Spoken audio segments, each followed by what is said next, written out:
Yes, welcome once again to this session. And my name is Thomas Sigmann. I'm co-convener and co-editor of this book that we are going to present here. It's a pleasure to open and welcome you to this event, which I must say was quite an adventure to co-edit such a book with more than 100 authors and more than 100 entries, but it was really a pleasure. It was working very well. Thanks to your contributions, many of the contributing authors are here in the room. That's very nice to see. And our main idea was to compile a highly accessible and user-friendly overview of the essential concepts and terms related to the current global endeavor to implement the SDGs. We are happy that we could build on our large network, on you, and with the SDG Taskforce and also the ESG project as a core platform for pushing forward this particular book project. Although we recognize that the SDGs are not on track, obviously, we see many problems, many obstacles, and you're well aware of the difficulties in these times to implement the SDG. We still believe that it makes sense to highlight the SDGs as a universal and unprecedented vision to move sustainable development forwards on a global level. And the intention of our book is to provide both researchers but also policymakers that are concerned and deal with the SDGs on a daily basis, that they have a sound basis for their own work and continuous efforts to explore their impact, and ultimately also to translate these big visions, the global goals, into practices on the ground. And with that, I would like to hand over to Yixian, the second or the next co-editor of this book, to present it.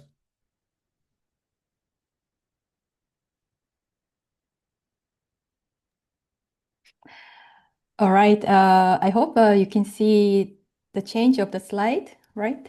Yeah. Sorry, I'm a little bit hectic, like admitting new people and changing and recording. So yeah, but I think now it's working.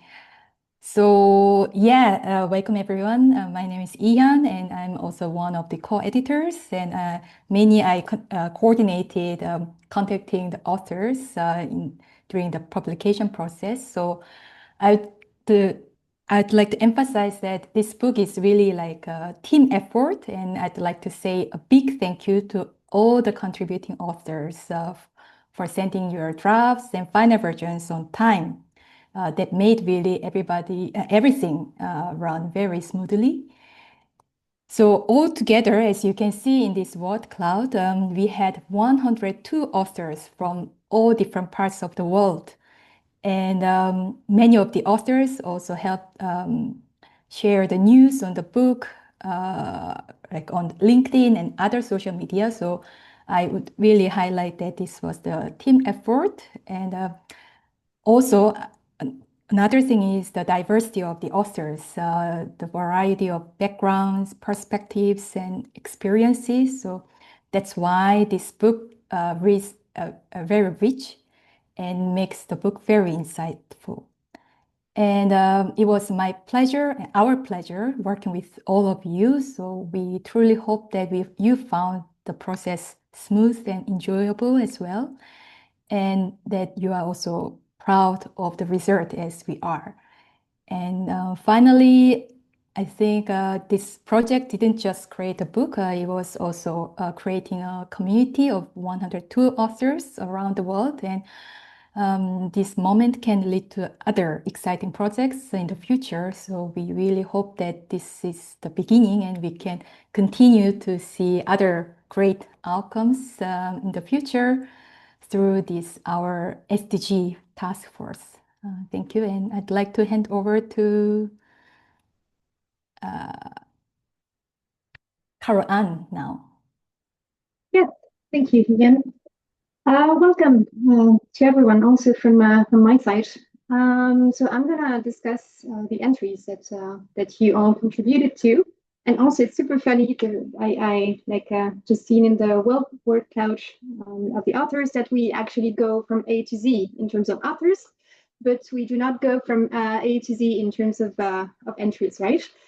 So we have 105 entries ranging from A, accountability, and they end with Y, youth. And each entry is designed and is structured very similarly. So it provides a definition or basic description of the respective concept or topic, and then it discusses practical examples with critiques, caveats that are derived from the current state of the art. And entries cover, of course, everything that is linked to SDG implementation. So it covers different institutions that are mandated with the implementation of the SDGs, the actors that take a part in the implementation of the SDGs as well, also scientific communities, civil society, and many others. The different instruments also that have been developed that are used at different governance levels to implement the SDGs. It also covers different normative principles according to which SDG implementation, SDG policies need to be designed. So policy coherence, universality, legitimacy, and so on. And of course, it identifies a series of challenges related to SDG implementation, such as fragmentation, rainbow washing, and also conditional or contextual factors that shape the implementation of the SDGs at different governance levels. So political will or leadership, North-South relations, inequalities, growing inequalities, and so on. So yeah, it's basically a dictionary of the implementation of the SDGs, super accessible, easy to reach, and yeah, once again, thank you to all of the authors for their very valuable contributions. And with this, I hand over to Frank, I think.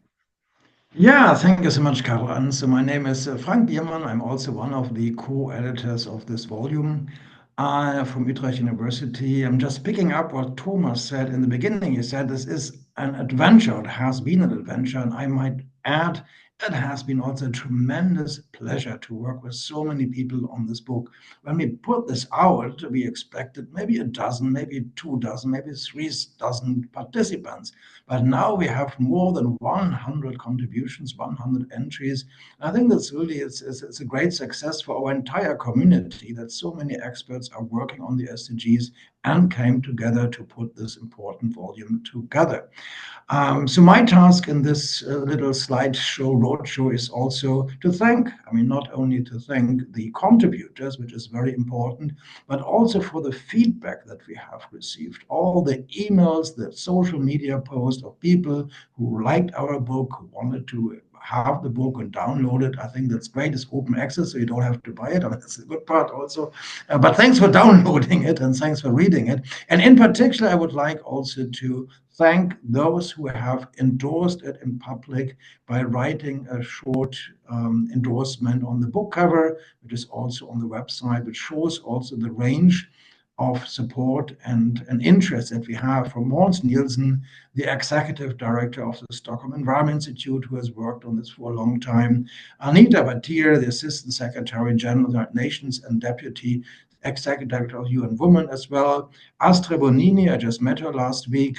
She is from the United Nations, really the host of the SDGs, I might say, at the Division for Sustainable Development Goals in UNDESA, and also praised our book, also all of your contributions, and all of them said it's a very important contribution also for anybody who is a practitioner in this field, as has also been said by Jean Servet, the Belgian Youth Delegate for Sustainable Development, who also thought this a very important contribution for practice, and Margarita Gomez, who is the executive director of Southern Voice, a think tank network of the Global South, where also many have contributed to our volume. Margarita has also has endorsed us very well, and has especially also important contribution for those in the Global South working on these kind of issues. So thanks a lot for all who have helped us, and now I'm leading over to Yixian. Hi everyone, very nice to see so many people here. So this is Yixian. I'm also a co-editor of this book and also a co-convener of our SDG Taskforce.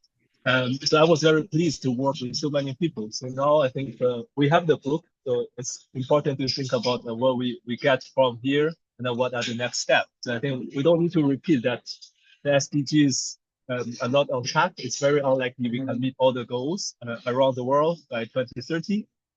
Even like we have seen some backlash in some places recently, but at the same time, I think this volume, I think our joint work shows that there have been some changes brought by the SDGs, including UN agencies, but also national and local governments that have integrated SDGs in their policy frameworks.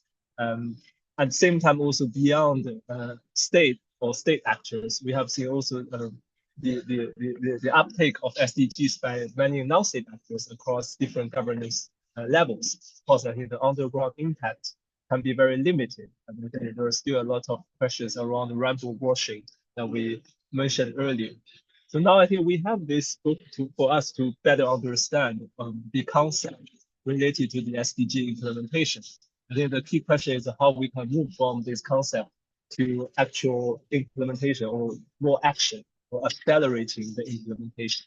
So with that, I think we are very pleased to have 3 speakers today who are also the contributors of our volume to share their insights. So let me just briefly introduce them.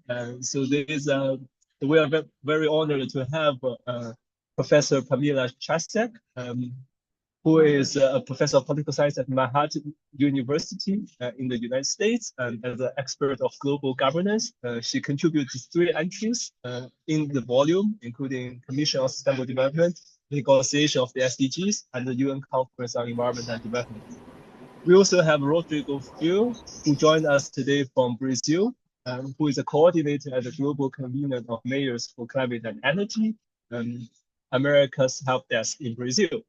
As you can see from his title, he is an expert on subnational action. So he has contributed 2 entries in the volume, including localization and subnational initiatives.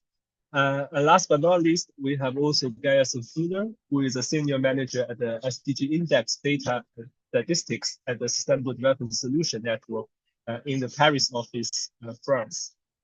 He is an expert on indicators, so this is why he contributed 2 entries, including indicators and ranking and performance measurements. So I have 2 general questions, I think, to this stellar lineup of speakers. So basically, is how would you portray the current state of 2030 agenda and the SDGs, and what are knowledge gaps, and how can this book or our joint work contribute to the current debate? Let's just follow the order. I'll invite Professor Pamela Chasek to start. Pam, the floor is yours. Okay, did you want me to address, should we go through the first one and then the second one? Should we do three rounds? Okay, great. So thank you and good morning from New York. With regard to the first question on the current state of the 2030 agenda, through this book and through another one that I've been working on, I started this whole project really worried about what the state of the 2030 agenda was, recognizing that many of the goals and targets are not going to be met by 2030. And but in the process of both working on this book, I went back in history. I wrote 3 of the more historical entries in the book, and which takes us along this very windy path of how do you operationalize this concept of sustainable development and showing, the different attempts that the UN system has made, at least in my entries, to do this, and learning from mistakes, fine-tuning things till we got to the current situation, which is the Sustainable Development Goals, which is really a far cry from where we started, both with the Brundtland Report in 1987 and at the UN Conference on Environment and Development, the Earth Summit in Rio in 1992. And so taking that long view, I see how we've really made progress in understanding the various elements and dimensions of sustainable development, as well as recognizing where those challenges lie and how do you encourage people, governments, other local officials and others to change business as usual into a more sustainable practice. And we're not done on that journey. I think the 2030 agenda is one step along that journey. And just because we have not achieved all 169 targets does not mean that we have also failed, but that we have moved further in our understanding. We have made progress in a forthcoming book that I just edited that involved many of the same contributors, that I was really heartened by what's happening at the subnational level, what's happening in local governments, in regional government, sub-regional governments, etc. And that I got a very different view than I did from just looking at the UN level. So I'll leave it at that for now. Perfect. I think now we can move to the local government. So I will invite Rodrigo. Thank you, Yixian. That's a very nice segue. Thank you for that, Pam. Rodrigo, just to let you guys know a bit of where I'm speaking from. I'm now at the UN system, working with UN Habitat as a citizen climate change expert. But for the last 5 years, I've been working with SDG localization in cities in the global south, mostly in Latin America, but also a bit worldwide through the Global Covenant of Mayors.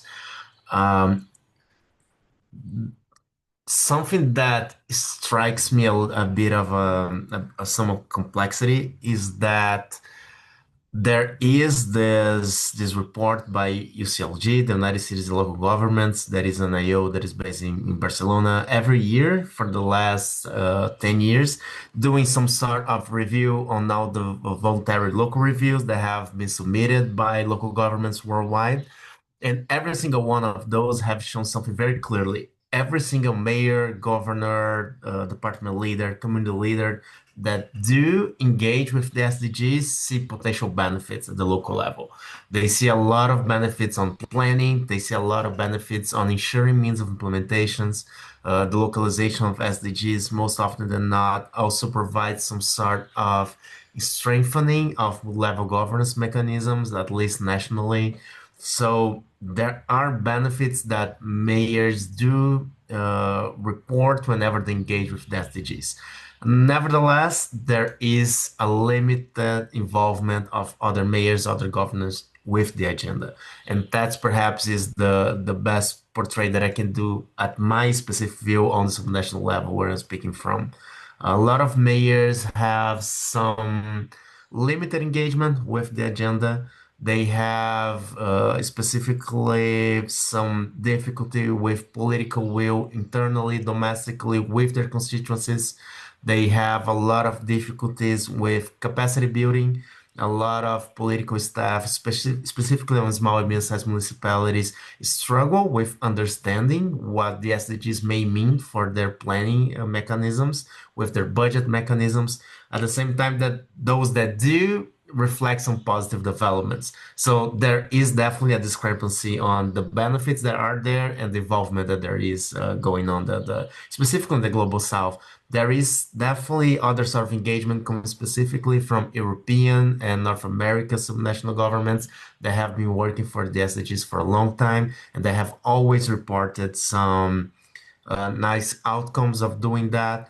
even though political will have been diminishing on the way that they have been engaging with the SDGs, which is a bit of, I guess, how the UN system has the challenge that we have been facing. As the SDGs is coming to this deadline of 2030, not necessarily we are increasing engagement. We have been seeing some diminished engagement so far. But I guess that's how I'll wrap up with the first question. Thank you for that, Yixian. Great, thanks, Rodrigo. So now I would like to invite Grayson to share his insights. Hi, thank you so much for inviting me to talk today. So I'm Grayson Fuller. I am the senior manager for the SDG Index here at SDSN in Paris.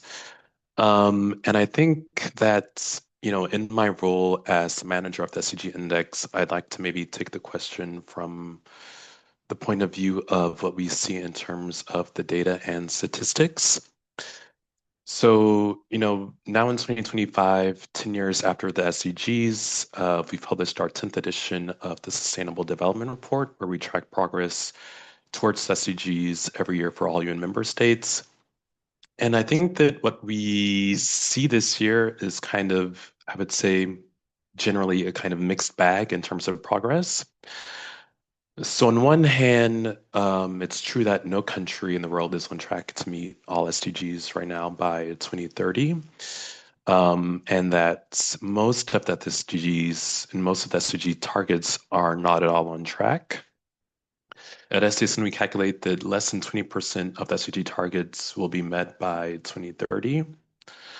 And furthermore, the gap between SDG performance between high income and low income countries has not really decreased since the start of the SDGs. In other words, there hasn't been a sort of convergence in outcomes when it comes to SDGs between high income countries and low income countries. But on the other hand, and to be not too pessimistic, all of these kind of aggregate figures do hide some meaningful differences across countries when we look a bit more deeper into the data. So we do find that, there are some countries, especially the Nordic countries, that are very close to sort of meeting or achieving the SDGs, and that the biggest factor in terms of whether or not countries are on track or not on track is the presence of conflict. So the countries that tend to be performing the worst in terms of SDGs are those which are suffering from ongoing conflicts. We also find a huge degree of dispersion in terms of actual progress when looking at the time series. So we find that some countries such as Benin and Uzbekistan have made great progress in terms of SDG achievement over the last 10 years, where some countries have sort of regressed, and that looking at it as a whole, East and South Asia is the region that has made the most SDG progress.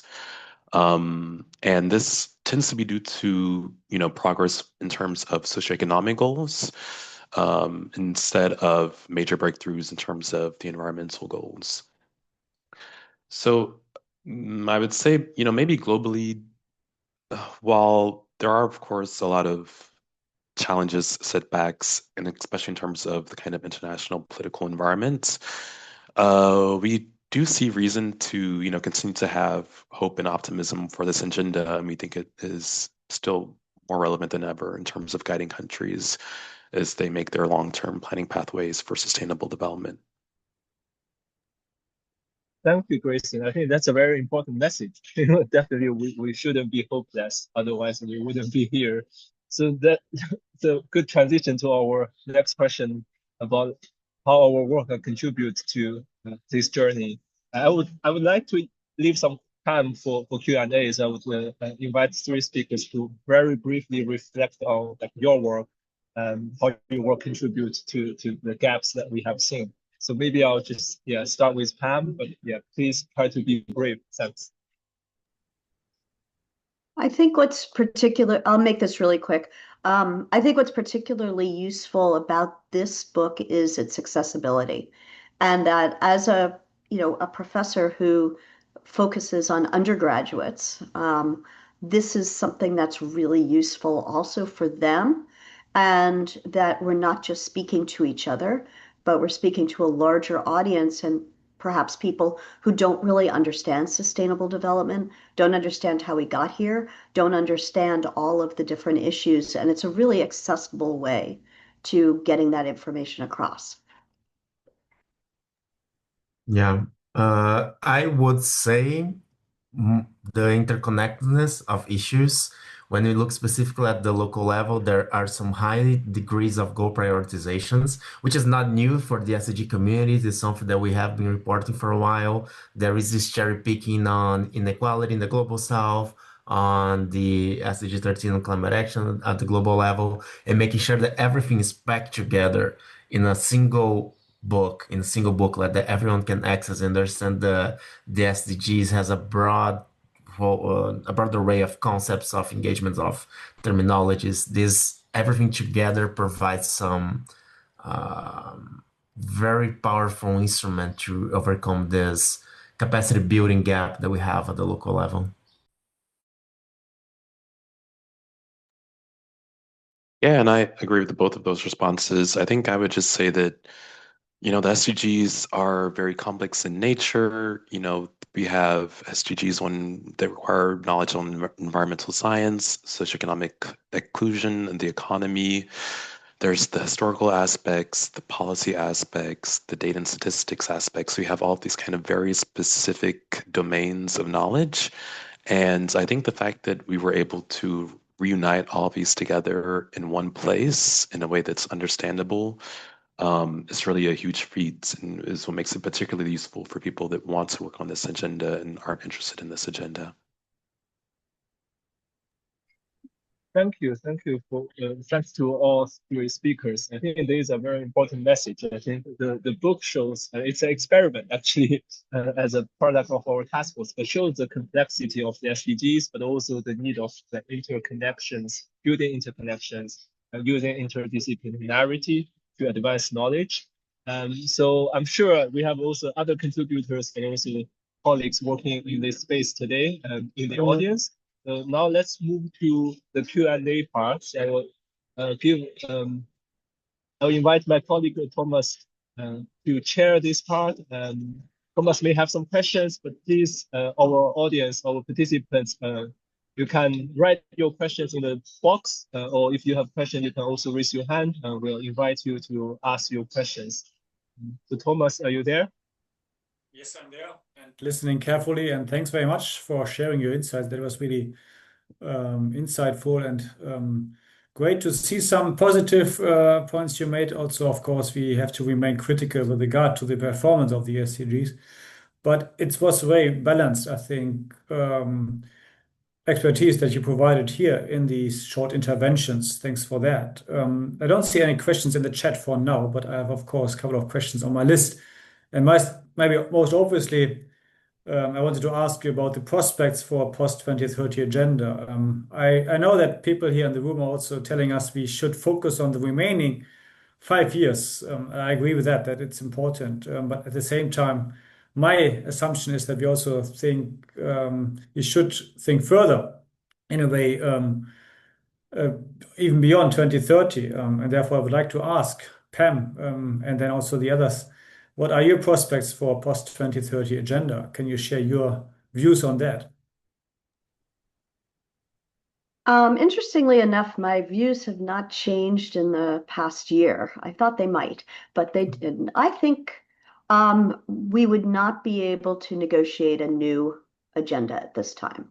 I don't think that the UN is in a position to do that. I don't think many governments are in a position to do that.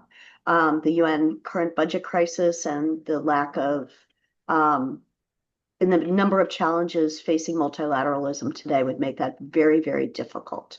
Of course, UN negotiators and others love to negotiate, and they'll make a decision, apparently in 2027.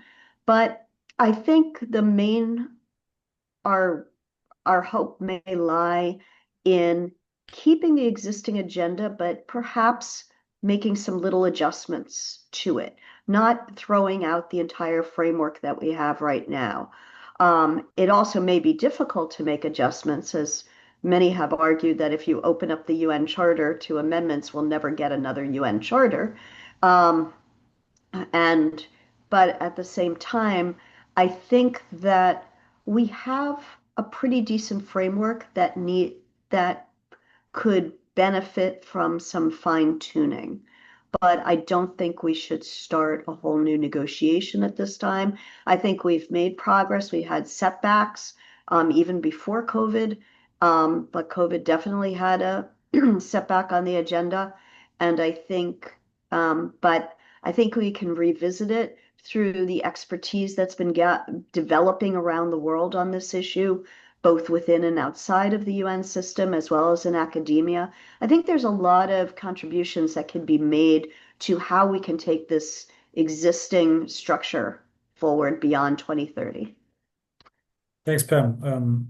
I think I will continue to ask you this question over and over again because you're so following closely the United Nations developments. But let's move on to Rodrigo for the moment. What are your prospects Yeah. for the post-2030 agenda?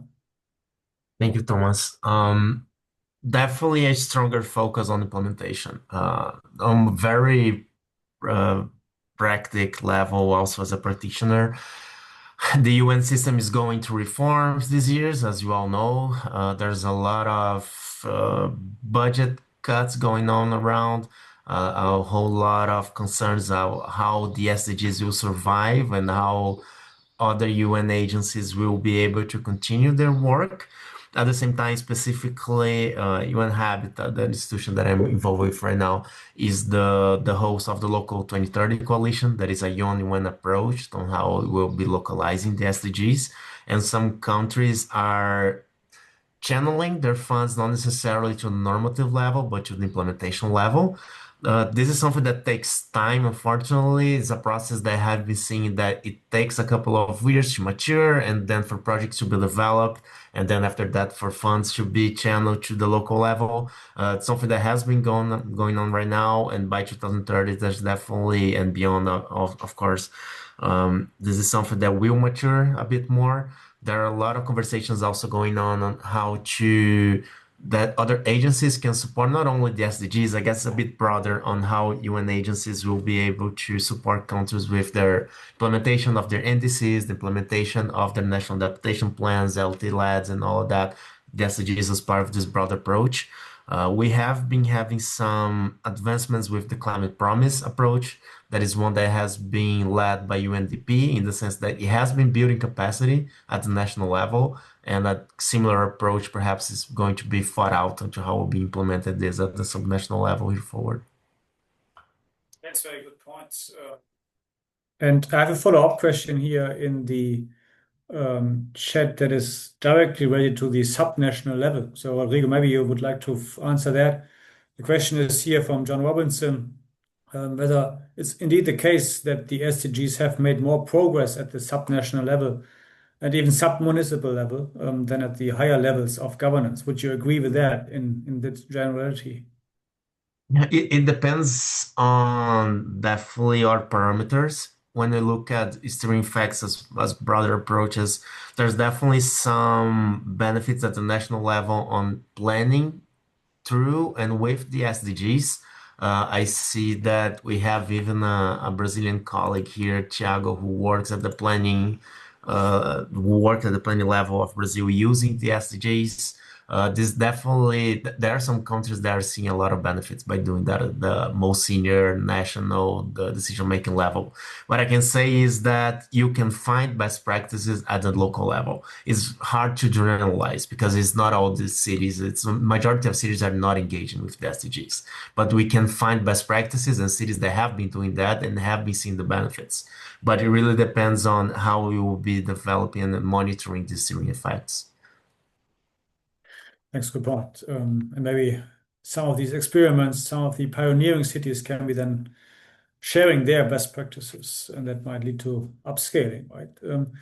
And thanks, Marianne, for sharing the point that we should not talk about a post-2030 agenda, but rather about implementation by and beyond 2030, exactly making the point that we should focus on the remaining years until 2030, but also then, of course, include the years to come, but probably not saying that there is a separate post-2030 agenda, but actually the period that should be focused on to accelerate implementation for the SDGs. Fully agree with that. And in line with that, I would like to ask Grayson about your prospects for the period by and beyond 2030. Sure. So I think that I would agree with my colleagues that it's probably not a great idea to completely do away with SDGs and think of some other new agenda. I think that the SDGs are a very good agenda and that they're unique in their universal aspects. And, on a practical level, people know about the SDGs, governments are comfortable working with SDGs. We work with national statistical offices who have been working on producing SDG indicators, even companies and the financial industry, which has grown to be accustomed and aware of the SDGs. And so I think all of this for me means that, rather than kind of thinking of some other new agenda, the focus after 2030 should really be on both means of implementation, as Rodrigo said, and also on financing. So, just making sure that financial flows are going to where they're needed the most, both in terms of ecological, environmental transformation and, giving fiscal space to lower income countries to be able to invest in SDGs. And, in light of that, we also see more and more countries issuing SDG bonds, which for us is a very promising, thing that shows that financial flows can be made to be compatible with this agenda. And so I think, from our point of view, what we want to see is kind of a strengthening and reinforcing of this agenda with a greater focus on policy aspects and financial flows. Great. Good points. We have another question in the chat from Muhammad Faisal Sharif. I will ask it to the speakers, SDG 7 particularly. And here progress is often measured mainly through access to electricity, but in many contexts, this doesn't reflect the actual reliability or quality of energy services. The question here is, how can the global SDG 7 monitoring framework evolve to better capture aspects like reliability, affordability, and service quality rather than just nominal access? Grayson, would you be willing to address that? You have been working with the indicators, I guess, also for SDG 7. Sure, yeah. So that is a good question. I agree with the idea that is underlying the question. It's true that the current SDG 7 framework doesn't capture all those different aspects related to how people use and get energy. There are many examples, especially in Africa, of energy being technically available, but being so expensive that it's hard for people to be able to use it. I would say that right now I'm not familiar with, let's say, globally comparable data sets on, the reliability or the affordability of energy. But if we were to have data on these kind of issues, I'm sure, we would be able to integrate these kind of things in SDG monitoring. And even when it comes to things like the renewability, the cleanliness of those energies, there are still some data gaps in terms of how we monitor those aspects within SDG 7. So yeah, I completely agree with the kind of idea underlying this question. Are you willing to add, Pam or Rodrigo, to this particular question? No. Then I have a comment from John Thompson in the chat. Just see it, and we should recall, John says that more than 3/4 of the global extreme poor lived in rural areas, not in cities, and half of the global extreme poor lived in rural sub-Saharan Africa alone. These are areas that require considerable action on the SDGs, including SDG 7 that was mentioned earlier, on affordable and clean energy. Certainly, I agree that, which can be transformative in those settings. A very good comment from John to the debate. Coming to an end of our short discussion, I would like to ask one final question to the speakers, which is your take on the SDGs in these turbulent times. Some of you mentioned already and gave food for thought for being optimistic about the future. Maybe you could tell us one thing, in addition to those that you have mentioned, that what keeps you optimistic about the SDGs, what keeps you driving also to continue to work on the SDGs in the next maybe 5 even more years to come, despite all these conflicts and problems that we are also facing, not only in the United States, but also globally in terms of conflicts that are also hampering, that is also mentioned in the discussion, hampering SDG implementation quite a lot, and lack of political willingness and so on. But let's share your optimistic standpoints on the SDGs in the end of the meeting. You can go in the different order from the interventions. So Grayson, what keeps you optimistic? I think one of the things that keeps me optimistic is that, we continue to see a lot of, from the point of view of the SDG index, we continue to see a lot of interest in this work from the part of national governments. We have a lot of countries that reach out to us and want to know how can they improve their SDG index score? What are the indicators they're missing data on? How can they improve their data quality and timeliness? And, I think this continued interest shows that governments still continue to think this is a useful benchmark, that, it's not just about GDP, economic growth, the economy, but also, how they're performing in terms of sustainable development continues to be important and guide policy discussions in countries. It's something that keeps me optimistic and makes me motivated to continue to do my job. Thanks very much, Grayson, for sharing that. Rodrigo? Yeah, I would say that as the maturity of all the planning that has been done around the SDGs is now increasing, then we'll be seeing a lot more of action at the territorial and local level. These are things that take time, and there is an enabling environment coming up in a few countries where multi-level governance mechanisms have been put in place for the development of these plannings. This is the case in part of Africa and part of Asia, definitely Europe and Latin America as well. So, there are countries that have engaged subnational governments, subnational organizations in their planning mechanism at the local level. It is eventually builds to a higher level of trust and confidence on the SDG agenda. So I'm hopeful of seeing more action at the local level through the maturity and the high level, this degree of coordination between national and subnational levels. Thanks for sharing, Rodrigo. And Pam, you have the last word. When some of the things that I see that keep me optimistic are sadly not always linked to the SDGs, but are actually implementing them. And we need to make that connection. But I'm particularly optimistic right now with the Great Green Wall project across the Sahel, which started as a tree planting project, has ended up into becoming a true sustainable development and community building project across the Sahel. And I learned about that not through the SDGs, but through my work with the UN Convention to Combat Desertification. And so I'm finding when I look beyond things that are necessarily labeled as SDG implementation, there is a lot of SDG implementation going on out there. We just need to overtly make those connections. Great point. Thanks very much, Pam. And thanks again to all speakers to share your answers to our questions and for also spreading a bit of optimism here in the room, hopefully.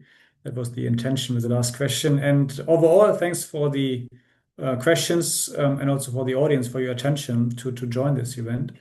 That is really great. And again, we are celebrating this book as a major contribution to the debate. And hopefully you have a chance to bring in the discussion with your contribution in your networks, wherever that is, in which institutions you're working. I think that will help to provide a sound basis for continuous efforts to working on the SDGs. With this, I would like to then hand over to Carole-Anne, and we don't make a break here, but wanted to continue with the